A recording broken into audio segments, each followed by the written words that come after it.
Hi there, everyone.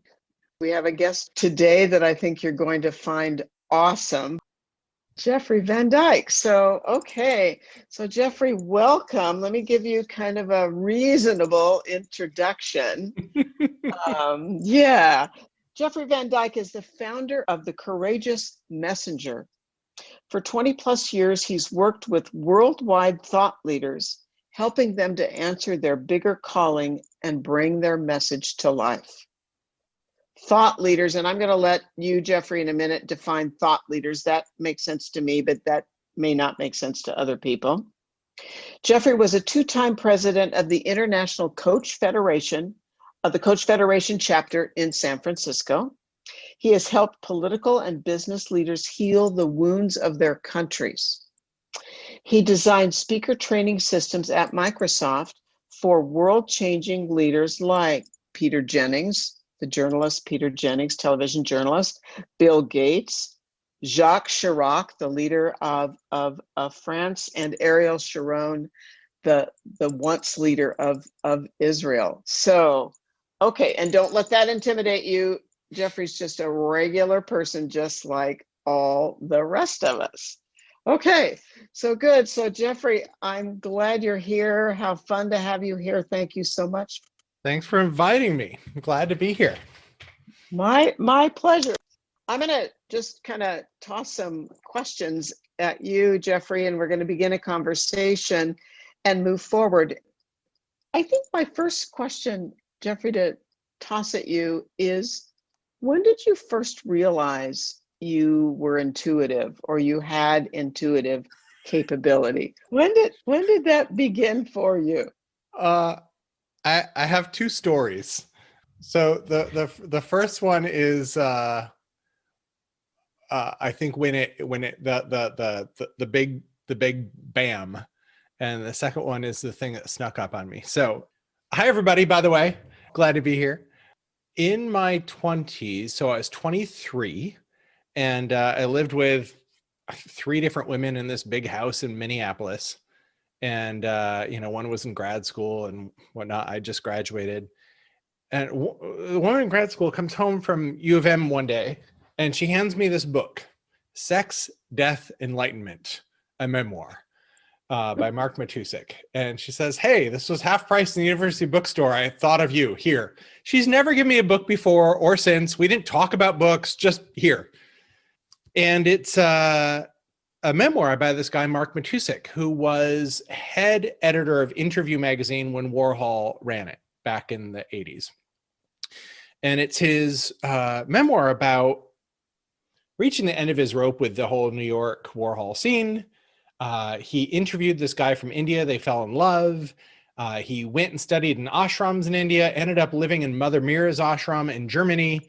And, all this stuff about telepathic communication between this avatar and him. All I can tell you is I sat in the backyard after finishing it, and I still can see it. Backyard, hammock, me, book, finishing the book and thinking, should I see somebody like this, like a weird person? Primarily because I didn't remember much of my childhood, like, running memories. And I always thought that was odd and maybe bad. So I just sat in the backyard and thought about it for a half hour. I walk inside, check my voicemail, and there's a message waiting for me from my friend who was a massage therapist guy. And he says, hey, I'm having this woman Hope, this channeler and medium, over to my studio next weekend for a group reading. And I felt compelled to invite you. Would you like to join us? And I was like, damn it. I kind of want it, but I kind of don't. And I remember talking to my friend Henry, and he always had these great sayings from his Jewish grandmother from the Bronx. And I said, do what my grandmother used to always say. Henry, you just got to eat the fish and spit out the bones. Take what works for you and leave the rest, And I was like, okay, I can do that, And so I go, and she reads two people before me, and they're very unique, not generic. And I know these people. Then she comes over to me and she said, first words out of her mouth, I see you singing in the rain. I see you dancing like Fred Astaire. And at the time, I was a jazz singer and cabaret performer. I was like, okay, have my attention. And then she says, do you have a male on your dad's side who's passed recently? I'm like, yeah, my grandpa. Like, okay, here we go.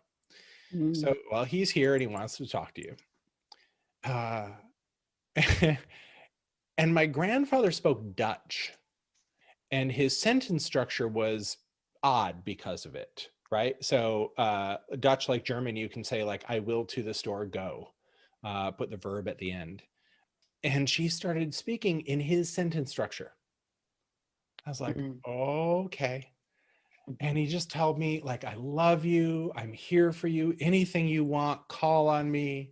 And I got this overwhelming sense he was saying like, I know you're gay. And while I was alive, it wasn't okay. But now that I've crossed over, we're good, right? On the soul level, love you. I'm here for you. So then she conks out and instead of just channeling, becomes a medium, I guess. And this Irish guy with an Irish brogue comes in, and she's like slack jaw. And he says, oh, you're a bright light, and people flock to you like moths to a flame. Be sure you connect to them to their own light, not just yours. And he said, the same is true in the etheric plane. You've got all these guides around you. And I'll never forget, because they're at the front of you, and at the back of you, and at the sides of you. It's like a football team backing you up. And he said, whenever I feel a chill at the base of my skull, called the mouth of God in some spiritual traditions, that's my guidance. And there it is. And the moment he said that, I felt a chill. And my very first thought was, holy psychosomatic. And the moment, and now I have kind of spiritual Tourette's, the moment I thought this team rushed my body through that portal. And I could feel this pulsating energy through my body, almost like blood pumping, but I could feel it wasn't in my veins. It's the oddest sensation. And I just started like hyperventilating, and tears are streaming down my face because I can't contain the energy. I slump over on this lady's shoulders. She smells like my grandpa, and my 15 minutes are up. So that was initiation. And a few years later, I just remember being at my computer journaling and seeing stuff show up on the computer screen that didn't come from my mind, and going like, I've never, like, that's more wise than I am. I've never had those thoughts before. It's coming out of my fingers, but those aren't my thoughts. So I started asking questions basically to the computer screen and letting answers come out my fingers. And that was probably when I was about 25 that started. Maybe when I was 27, 28 or so, I remember picking up Conversations with God, Neil Donald Walsh's book. And I was like, oh, that, I do that. And it put some context to it. So that's kind of how it started. And I'll also say this. I moved to Minneapolis when I was 27. Yeah, so I would have started that when I was about 25. Worked in the tech industry, worked at Microsoft. Didn't do a whole lot of this then. So it wasn't like channeling every day or something.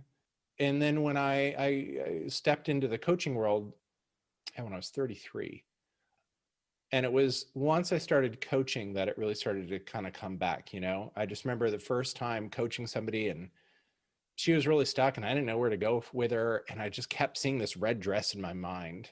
So I just like, I keep seeing a red dress. Does that mean anything to you? And she was like, oh my gosh, I had this red dress when I was 11 years old. And, and the whole thing opened up. And so then I've made it a practice to do my best to blurt, as my spiritual practice. Like, here it is. Here's what I get. I do my best to say, hey, I'm not the arbiter of truth. It's only true if it lands for you. My job is to tell you what I get. Your job is to accept it or reject it. And that's kind of how I've worked ever since then. Jeffrey, what I think is so, I'm going to say lovely for lack of a better word, is that, I read your bio. It's obviously a very short bio. I'm sure it could be way longer. But, as you've worked with all these key people in the world and blah, blah, blah, blah, blah. And for so many of us, and probably myself included, not now, but years ago, it's like, oh, well, this is traditional and conventional. And how does channeling or spirituality fit into this. And that's one of the beauties of many things that I know about you and that I love about you is you are not the least bit shy about, being that person that gets this intuitive download and your head turns and that's the way it works. And that's just you. Let me say just one quick thing, Linda. Yeah, go ahead. Yeah, go ahead. For me, I don't have anything. I think it's fine if you're a traditional channel who like steps aside and the channel comes through, like if you ever see Abraham Hicks and you see Esther and she's like, bye. Yeah. And then Abraham comes through, right? And they're very distinct entities, Esther and Abraham, or at least the way it's presented. And I think that's kind of the traditional way we're used to thinking about it, but it's not how it occurs to me in my daily life. My daily life, I'm talking with somebody. My channel is this way. I'm not like constantly getting downloads left, right, and center. My channel kicks in when somebody has yearning. When there's deep questioning, it just starts flowing and I just start getting stuff, right? Which I appreciate because when I just go out to the movies with my friends, I'm not like getting hits on my friends left, right, and center. I can just hang out. That said, when it flows, it's like a three-way conversation is the way I experience it. I'm listening to you. I'm talking to you. I'm hearing stuff here. I'm getting confirmations, right? And I get my head twitch and that's confirmation. Sometimes, especially when people are yearning and asking for something, my inner conversation is, what's really going on here? What's this really about? And then they'll start feeding me information about what's underneath whatever the person's saying. I'm listening to what they're saying, but I'm also listening to what might be underneath that and tuning into that frequency. And sometimes it's words. Sometimes it feels like it's a packet or a download, like a zip file of thought, like you unzip it and it opens up. Oh, I see what this is about. Sometimes they'll start playing songs in my head. And I'm like, I don't know why this song is in my head. And I've learned, like, I'll burst out into song, and go, what does that have to do with anything? And so I don't make it a big deal because it doesn't feel that way to me. It just feels like conversation. This past summer, I got an email from some attorney in South Africa, to our support alias. And she saw me doing something and she was like, oh my God, I'm intuitive and I'm an attorney. And I've never seen an example where my intuition can just be part of what I do until I saw you teaching. You're teaching and I see you get downloads. And, every time I step off stage when I talk, there's usually a few people lingering in the back after the normal people say hello and do whatever. And then there's a couple that come like, you were getting stuff up there, weren't you? Mm-hmm. Like, yeah, but no, you said stuff you didn't plan to say, right? I was like, yeah. They're like, how do you do that? Right. And that's usually how it goes. Like, how do you do that? And I think that there is a future. I think we're stepping into a future where having that field of intuition as part of, like, I'll use my intellect and my field of intuition in conjunction in real time. And I think that is part of where we're going collectively. Yeah, I so agree with that. I've noticed over the years working with folks who feel like all my people feel like they have a calling, right? And they're endeavoring to answer their calling through their career. And one of the traps I see folks take on is believing that their calling is sort of like, well, here's the language I hear. Well, I have to, it's my calling. I don't really have a choice. And they become a victim of the calling. And one of the things I like to say to folks is you are the called, the caller, and the calling itself. Your soul sent the call, right? You became the person who could hear it, and now you're answering it. You're the called, the caller, and the calling itself. There's no victimization here, right? We don't, I have to, I don't really have a choice. which is kind of like, I think, a remnant of old piety dogma following its way into this sort of stuff. And what ends up happening is we fall into victimization of the calling. And then when we try to like, oh, I'm trying to do it, I'm trying to, blah, blah, blah, and nothing goes, because the activated self that can actually be and live the calling isn't at home. The victim's trying to do the thing, and your soul's like, can't do much with that, right? So I think it's really important to find a relationship to the calling that's deeply at choice, which is why I so appreciate your work. When we really understand the soul's journey, we realize like there is no victimization here at all. So that's the first thing. The second thing is, I teach a lot about partnership with guidance. I think a lot of religious dogma is God, quote unquote, says, and I do. Even though people don't actually often live that way, but that's the dogma. Versus the sovereignty of my being can partner with the divine. And in partnership, just like a marriage or any other business partnership, partnerships have rules in which partnership happens, right? That you have a say about when and how and to what degree you say yes and under what conditions. One of my big conditions, I took this bike ride about 7 years ago now. I'll never forget it. Just I often, there's this bike path along the ocean in Santa Monica, and just biking. And I did this at the end of the day, most days. This one day, I just was having this conversation with the universe, and I was feeling the bigness of my calling. And I remember just saying like, okay, I'm in. Like, chips, here's all my chips. I'm in, but I'm not doing it alone. I could, but I'm not interested. If I'm going to show up and really serve in this world, I want someone to come home to, right? That's not part of this world. That's just mine. And it's funny, I had never really put a line in the sand about the condition under which I would really commit.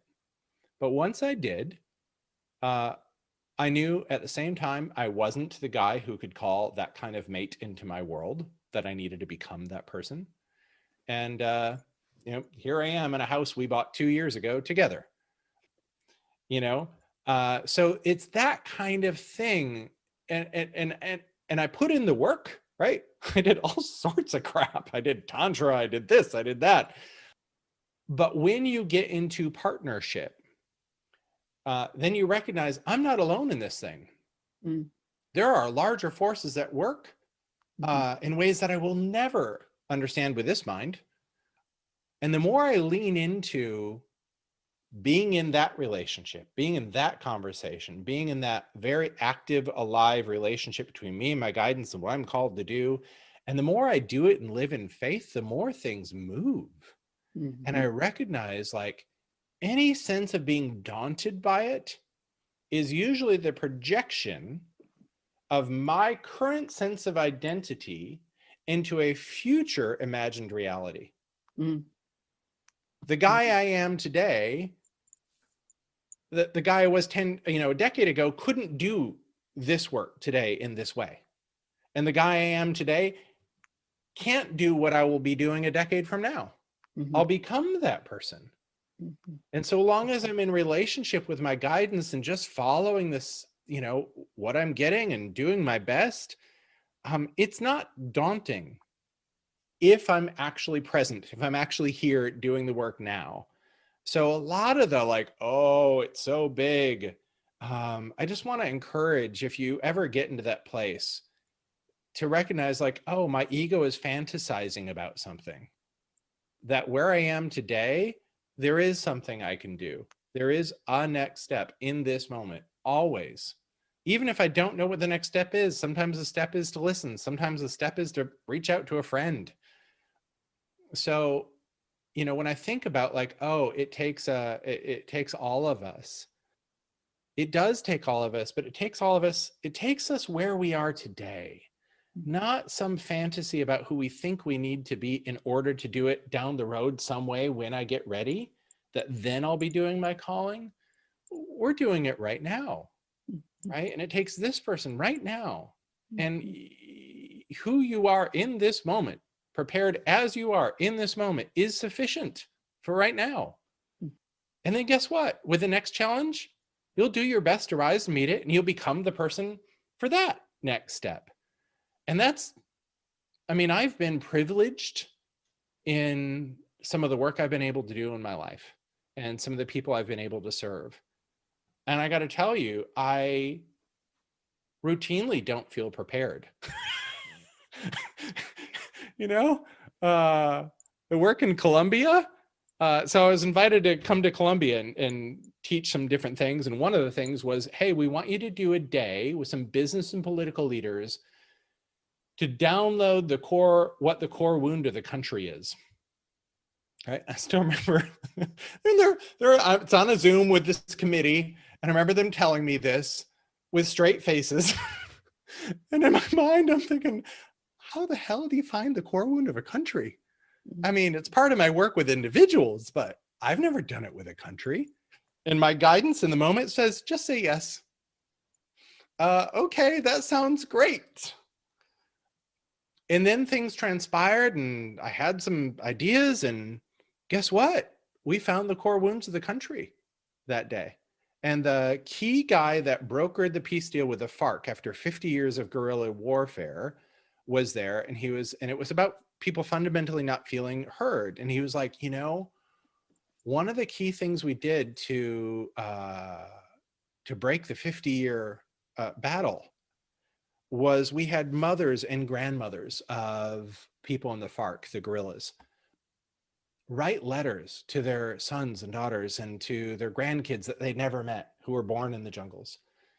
And we took these letters and we put them in little bottles and floated them down the river in the jungle.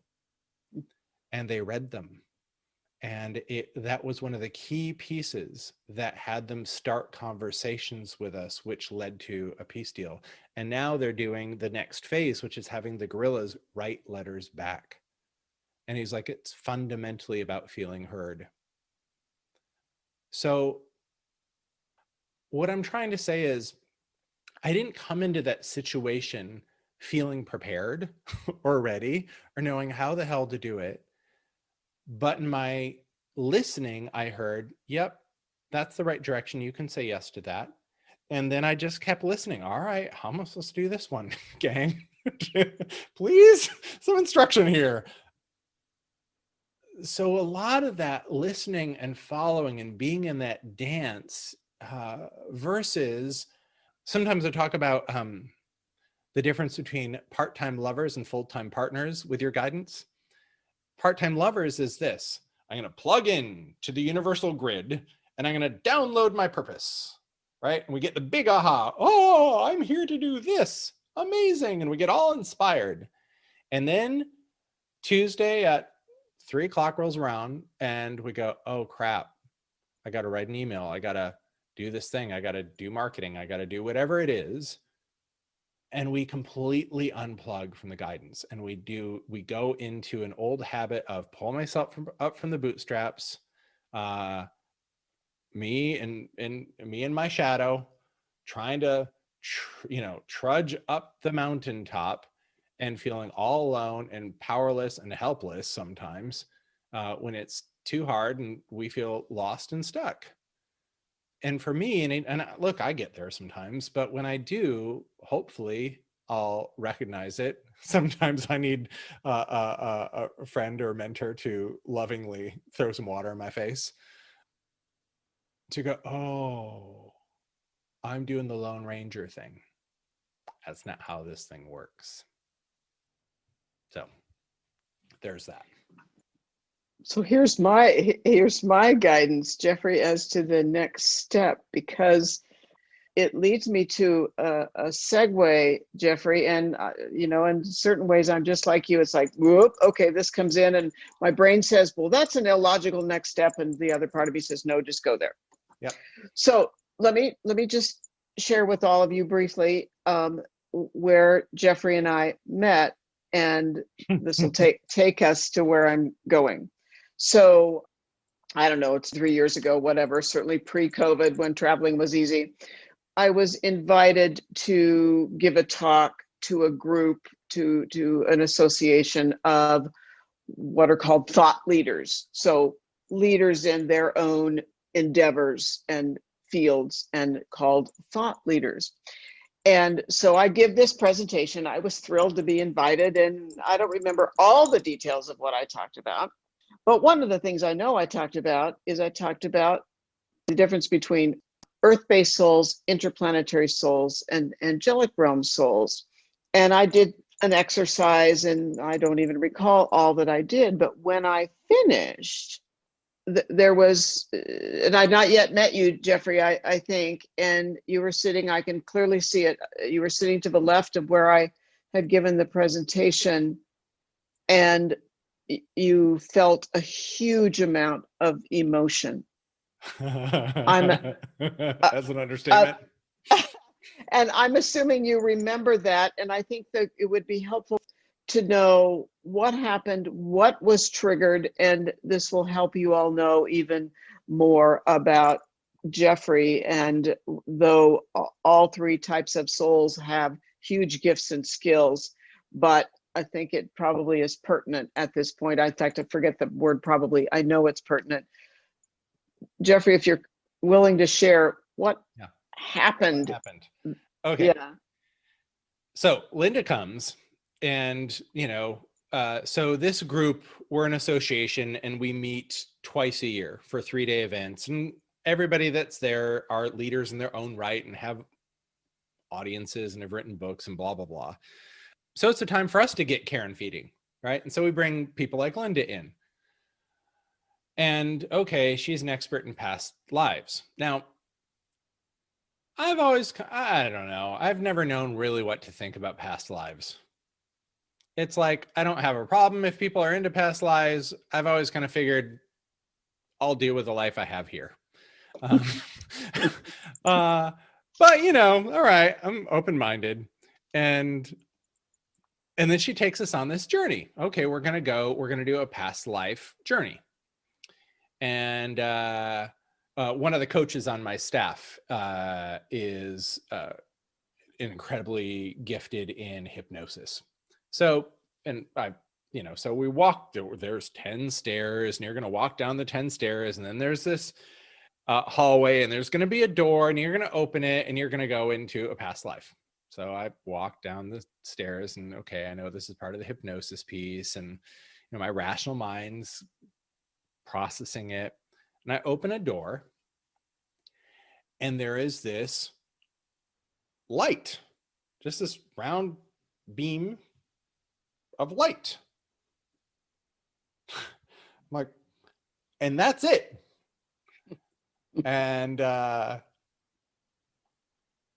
okay. So, and then we're going to go, I think there were 3 scenes. Then we're going to go to a next scene, and we're going to travel to the next scene. And this beam of light becomes kind of like this ship, a light ship. And I fly to this planet. And then in this next scene, I'm the king, if you will. I'm like and there's a couple other folks like my son and I think my wife or something. And then the last scene, which is me saying goodbye to them and saying, hey, like, I'm going to go off planet. I'm going to go do this work over here. Hold down the fort. I'll be back. And then I split myself into a few different pieces of light. And one of them is this one, right? So we get done. And my rational mind's kind of like, but internally I'm rattled. And I can't quite make sense of it. And, so the debrief, and anybody want to share.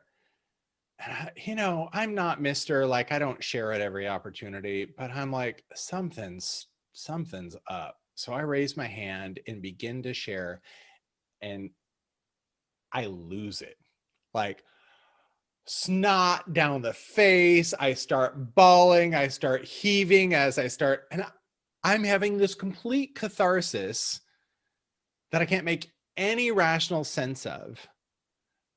One of my good friends comes, and I'm on his shoulder, just like getting his shirt all wet. But as you talked with me, Linda, you said, what did it feel like to be there? I can still feel it right now.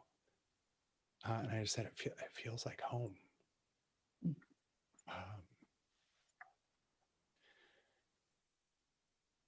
And I just remember this feeling of, I just remember saying this over and over, like I didn't know it was going to be this hard. Like to come into this lifetime and do this work, like, oh. And just like the toll of the showing up each day in this world doing this work, like I just didn't know it was going to be this hard. And I also remember just having a knowing coming back that like where I'm from, part of the technology is a high attunement around communication and frequency.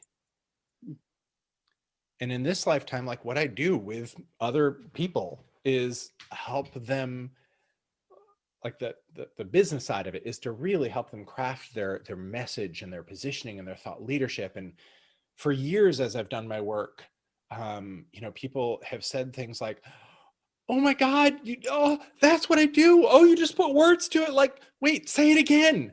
And oftentimes I'm like, it just streamed through. So go back and listen to the recording. But I've always had this real gift around language and putting words to things. And I consider myself a translator for folks who are here to usher in a new story for humanity, and helping them put language to it and understand it and know how to take really a frequency of thought and understanding and put it into American English that other people can hear and respond to, right? That at the end of the day becomes what we call marketing. But it put, and since then I've lived into this more and more of like, oh, this isn't just some random skill I have that I can't place where I learned it from. It's part of the technology of who I am and where I'm from. Yeah, so and I also knew immediately, Pete's an Earth, my partner, Pete's an Earth being. I'm interplanetary. We have this contract. It's very clear to me we have a contract. He's going to help ground the thing and keep the wheels on the bus so I can fly. My spiritual teacher said, yeah, sometimes if you're a kite, you need someone who can hold the string. Mm-hmm. I also, at a subsequent session, Linda, people have always asked me, who do you channel? Like, what's their names? And I don't know, the gang. I call them my peeps, right? I don't know. But in one of the sessions, you talked about an interplanetary council. And like, are you part of the council? Do you tap into that council? Is that where you're getting this stuff from? And now you can see like, yes, in a way that still my rational mind can't quite wrap its head around. And I'm practiced enough at not worrying about not totally understanding it. Like it can be true and me not understand it. And both those things can coexist. So I've had so many thoughts and so many pieces and parts. We are those, how can I put this? We are those volunteers that said, okay, and whether we're earth-based, interplanetary, or angelic, we are those volunteers that said, yep, I'm willing to go to Earth again and usually it's again, on rare occasion, there might be a rare few, especially IPs and ARs, of course, that have not been here before. But we're so in need of advancement in this human culture. And I know that's, why you're in body, Jeffrey, and why the rest of us are in body. And we can only be who we are and be these unique beings. Now, I knew nothing about the Interplanetary Council until, and this group's heard me talk about Earth Council, Interplanetary Council, and there's also an Angelic Realm Council. You've all heard me talk about that. But, and I think, yeah, I've talked about this before, because not only through client details do I learn a whole heck of a lot, but because Earl is a channel, there was a point, I don't even know how long ago it was, but I was talking to our guides through Earl, and our guides were I think I was talking to our guides about, so, okay, guides, and you may know this very well about me, Jeffrey, but I can get stuck in my left brain and start asking all these left brain questions. And, so I was basically saying, why, spiritual guides of Linda, why are you sending, for what purpose are you sending so many IP souls into my practice? And, slowly they like for me to figure things out on my own. They don't want to just hand it out there and stick it on a silver platter and say, here it is. But after a while, they started talking about the fact there was an interplanetary council and what is the purpose of that group of souls. And then, they said, so Linda, does that have any meaning to you? And, trying to be, being again, stuck in my humanness and my left brain. And I'm an earth-based soul, as you all know. And, it was almost like, I think they wanted to say, gently take me by the shoulders. And it's like, Linda, for God's sake, just think about this and stop trying to avoid, stop being so female, Linda, and, trying to minimize, which I have that training, especially given the generation I was raised in. And so I just said, well, maybe I'm one of those, maybe my higher self is one of those souls from the earth and one of those earth-based representatives on the IP council. And they went, bingo, oh, finally she opened her eyes and, accepted this. So obviously my hunch, Jeffrey, is that all of this was by design, and the great cosmos orchestration process is so intricate and so perfect. And I'm assuming that's what happened, Jeffrey, in me meeting you. Yeah. Let me share just a couple things. I love that you shared that. And I don't know about you all, but when I first met Linda, I appreciated that she was a left-brained skeptic doing this work, because there's a lot of BS in the world, right? And I have a big BS detector, and I appreciate reluctant leaders. I've always felt like a reluctant leader. Most of my clients are reluctant leaders. And reluctant leaders are not the ones saying, let me do it, let me do it, let me do it. Woohoo, look at me, right? We're like, oh, nobody else is coming, right? Like nobody else is doing it. And we see the vacuum and we have the ability. So, okay, I'll show up, right? You had a practice that did not need to go in this direction from a business standpoint or anything else, right? And in fact, I'm sure it felt highly threatening at first to go in this direction. Yes. I respect people who had to risk something to do it. I was talking to a client of mine who is a hotelier who works on hotels by doing sacred geometry and looking at the ley lines of the land. He dowses for every plant on the property to see which direction it wants to sit in the ground. I mean, and he's incredibly successful, right? So again, somebody who doesn't, when I first met him, staying at his hotel, didn't know this guy. And there's all this interesting art and whatnot. We're walking around like something's different about this place. We're sitting at the bar, having a drink at the end of the day and talking to the bartender about the hotel and asking questions. And he's like, "Oh, here's the owner. Why don't you ask him?" So we start chatting and he starts saying, I'm asking about this and asking about that and asking about this other thing. And after a bit, I'm like, "Are you talking about sacred geometry?" He had this like shocked look on his face, like, "Oh, I was caught." And I was like, we all speak woo fluently. Don't worry about it. And we became friends and he eventually became one of my clients and whatnot. But it's people like that. Like, he doesn't have to come out about this stuff. And in relationship to spirituality, any of the, esoteric, different ones of you will have different degrees to which you're designed to be out of the closet about it, which you're designed where it serves the mission. But there are also people and places where saying like, "Here's my freak flag, let me wave it," doesn't serve the mission. And there are other places like here where the conversation is purposeful. So, and I don't minimize. I remember I used to, back in the day, I had this title company back when I'd coach anybody on anything and I was just starting out. I had this title company as a client. I coached all their leaders.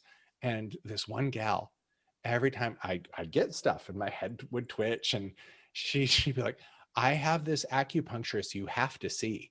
And every time I'd work with her, she'd like, "Did you see the acupuncturist yet?" I'm like, "Yeah, I'm getting to it." I'll call them. So that's the first bit. I just wanted to insert. That was an aside. But here's the place I wanted to go. In the marketing work I do, my body of work that I was given to teach through looks at people's core wounds, their biggest challenges in life, their core wounds, as a training program for their life's work. And when our clients work with us, we take them through a process we call the Life PhD process, where we do a deep interview on some of the primary wounding experiences of your life, asking how you felt, what you craved, what you did, what you developed, what beliefs you adopted about yourself and the world, and ultimately get to the patterning of your wounding. And each one of us has unique patterning to our wounding. Now, we bond with people in large part via our wound patterning. And we do it unconsciously, right? But like anybody that has ever felt like an outcast or a misfit or I don't belong or I'm weird or I'm different, like those people are in my world, right? I remember the first big event I did, and this like wave your freak flag theme erupted in the room that I did not plan because of the wound bond. And in the marketing work, we go, okay, if this is the underlying patterning, how does the patterning surface as problems that your ideal clients are aware of, have pain around, are willing to spend money to solve? And that's where we do branding and positioning and go-to-market strategy. So that's how I do the marketing stuff, right? Not a standard process. But here's what I've seen every single time. Whenever I do this, even with people who don't have overt big wounding. I remember years ago, I led a training for a colleague for his people. And this guy raised his hand. It's like, "I don't really have any wounding. I grew up with good parents. I have a nice childhood." And my guides start talking. They're like, "Yeah, you have older siblings?" "Yeah, I have an older brother." It's like, were you guys good friends? Or did he always one up you? Was he always the one to win the scholarship, to get the girl, to get the star, and you were just always lagged behind? He's like, "Yeah, that's totally how it was." And this guy trained real estate agents. And I said, "Let me ask you this. Your best clients in real estate, are they the top of the crop in the real estate office, always winning number one? Or are they number 2, 3, and 4, fighting for number 1, but never getting there. And he's like, yeah, it's always them. And I was like, because your wounding says, oh, here's the landscape I'm going to traverse over and over and over again. One of the things I know about my people, all of my people have to come out about something, usually about something spiritual.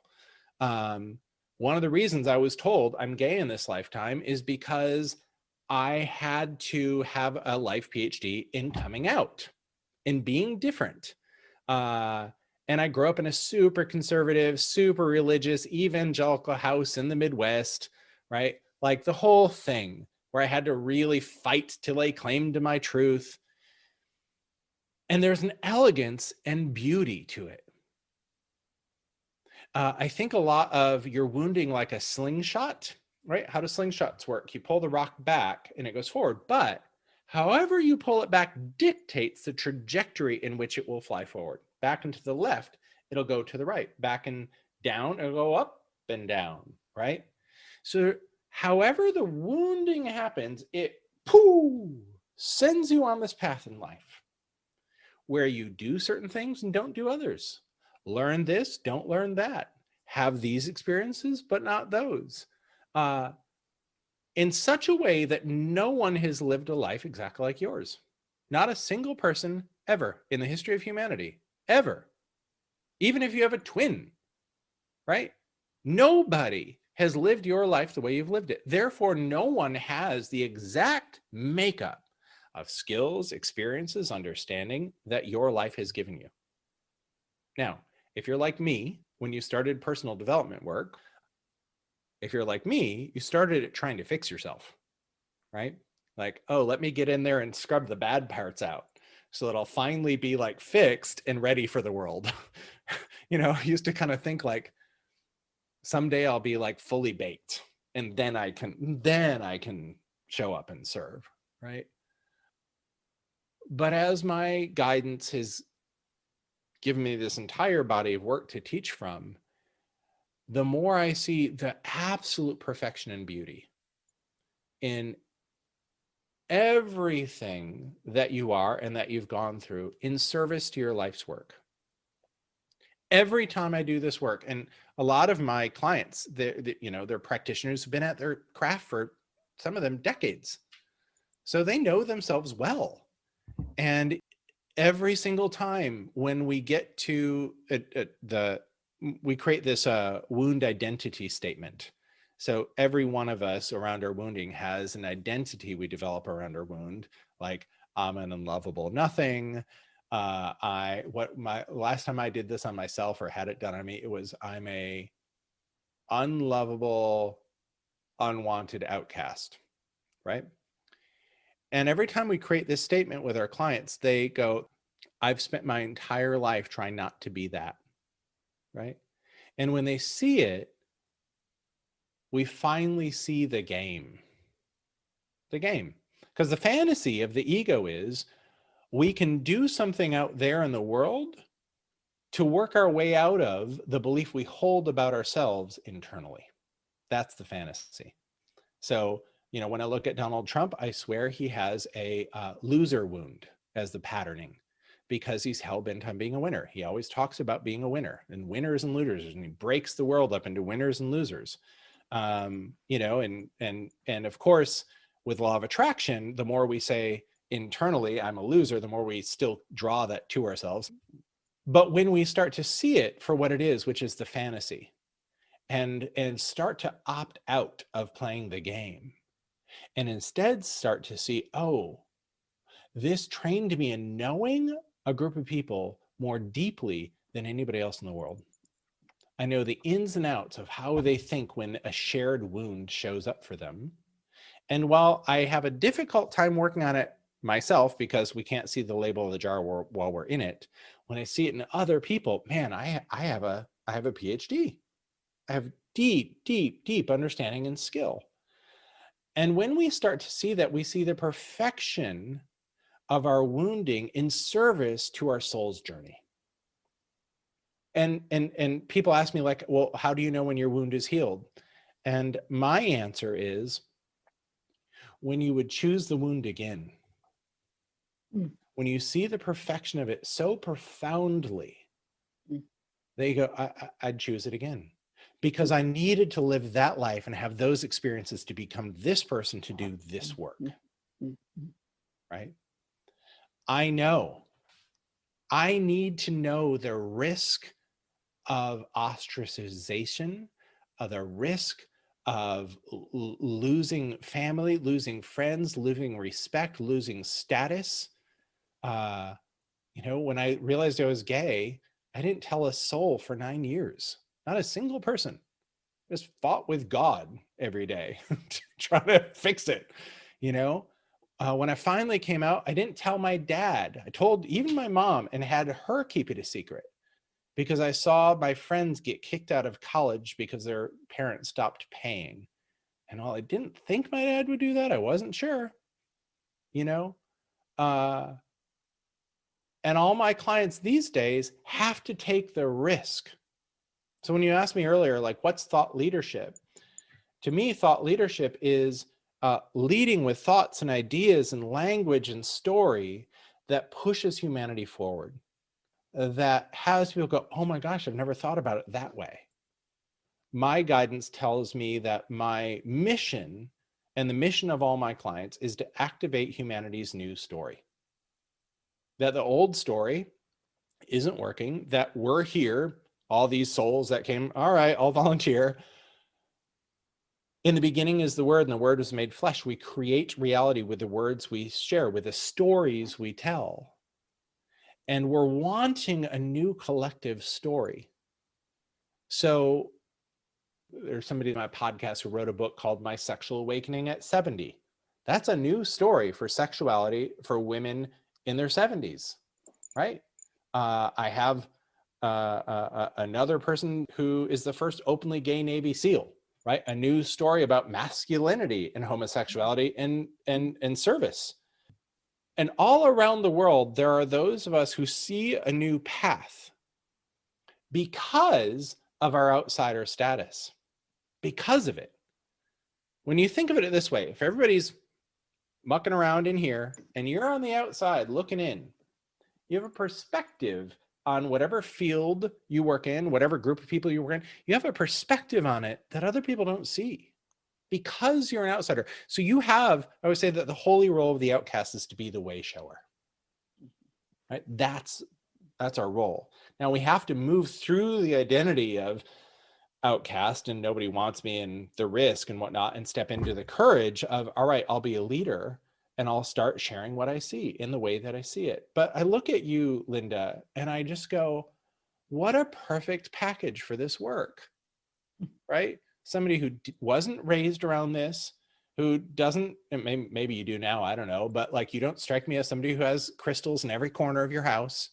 And that's bad if you do, right? Some. Right. I've got a big daddy right here, right? Again, I'm not trying to say like if that's how you roll, that's no nothing against that. But for your Linda, I personally, and I think your client base and the people that are meant to be supported by you need a left brain, earth-based, kind of skeptical, smarty pants, my words, right? Somebody has intellectual savvy. Okay.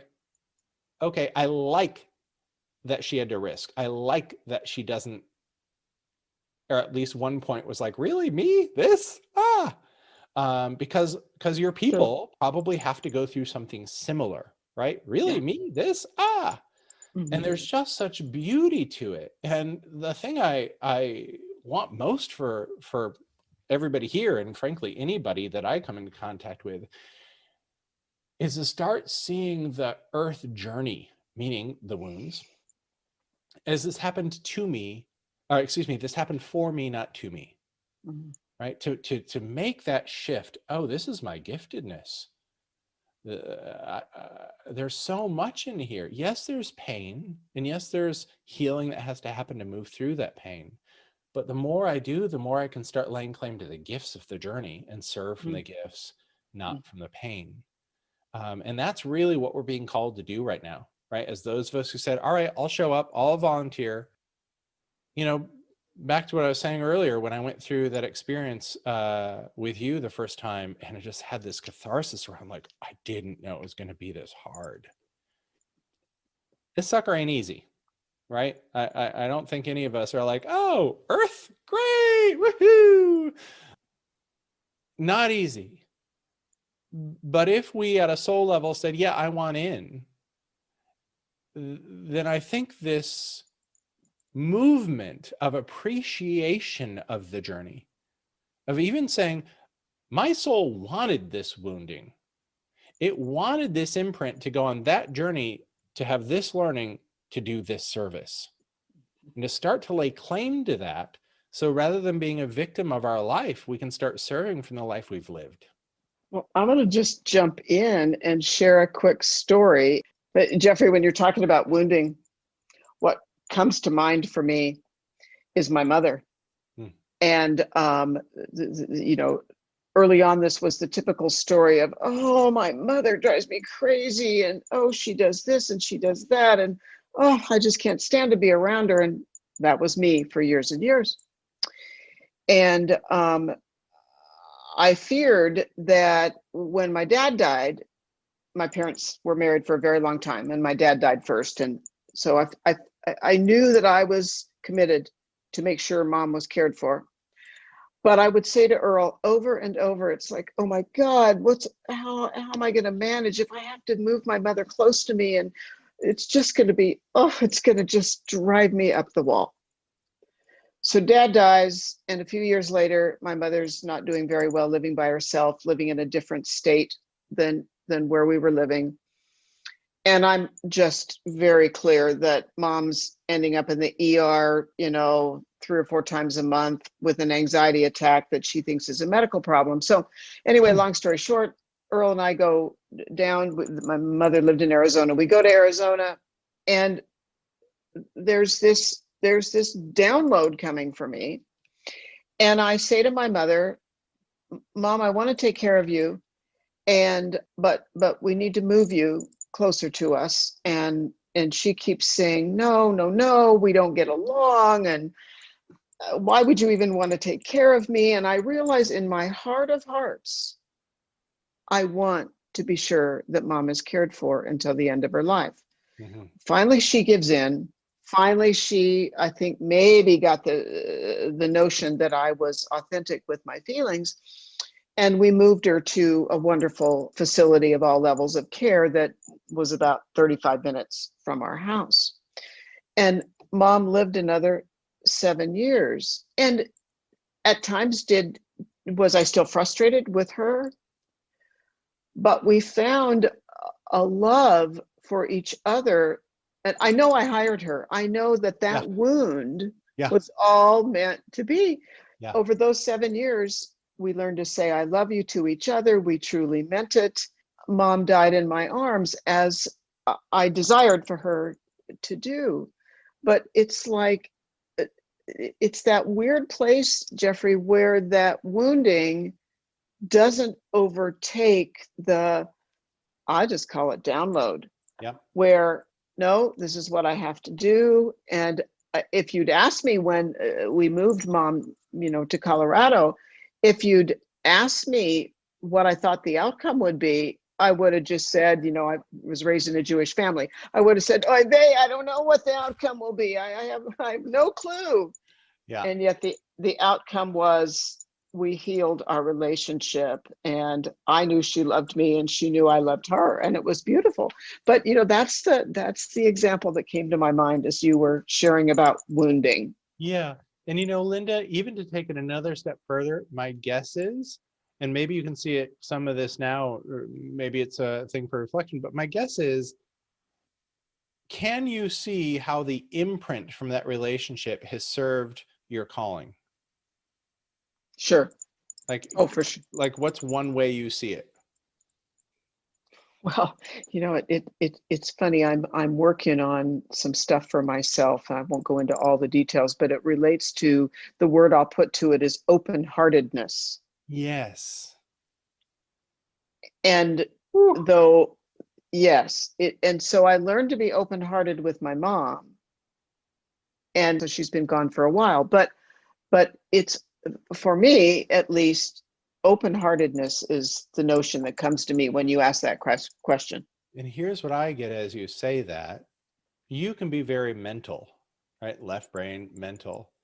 And it's the open-heartedness that allows us in and allows us into the journey with you. Mm-hmm. So left brain stuff that allows you to, classify things and write about them and teach about them and all of that. But it's the open-heartedness that allows us to join you in it. Yeah. So thanks, Yeah. Mom. Yeah. Yeah. Cool. Yes. Yes. Thanks, Mom. Well, okay. So we need to kind of draw to a close. But so, Jeffrey, before we draw this to a close, please tell everyone how they can find you. TheCourageousMessenger.com is the home for stuff I do. You can also go to Facebook and go search for The Courageous Messenger, and there's a Courageous Messenger group. Everything I do will be posted there as well.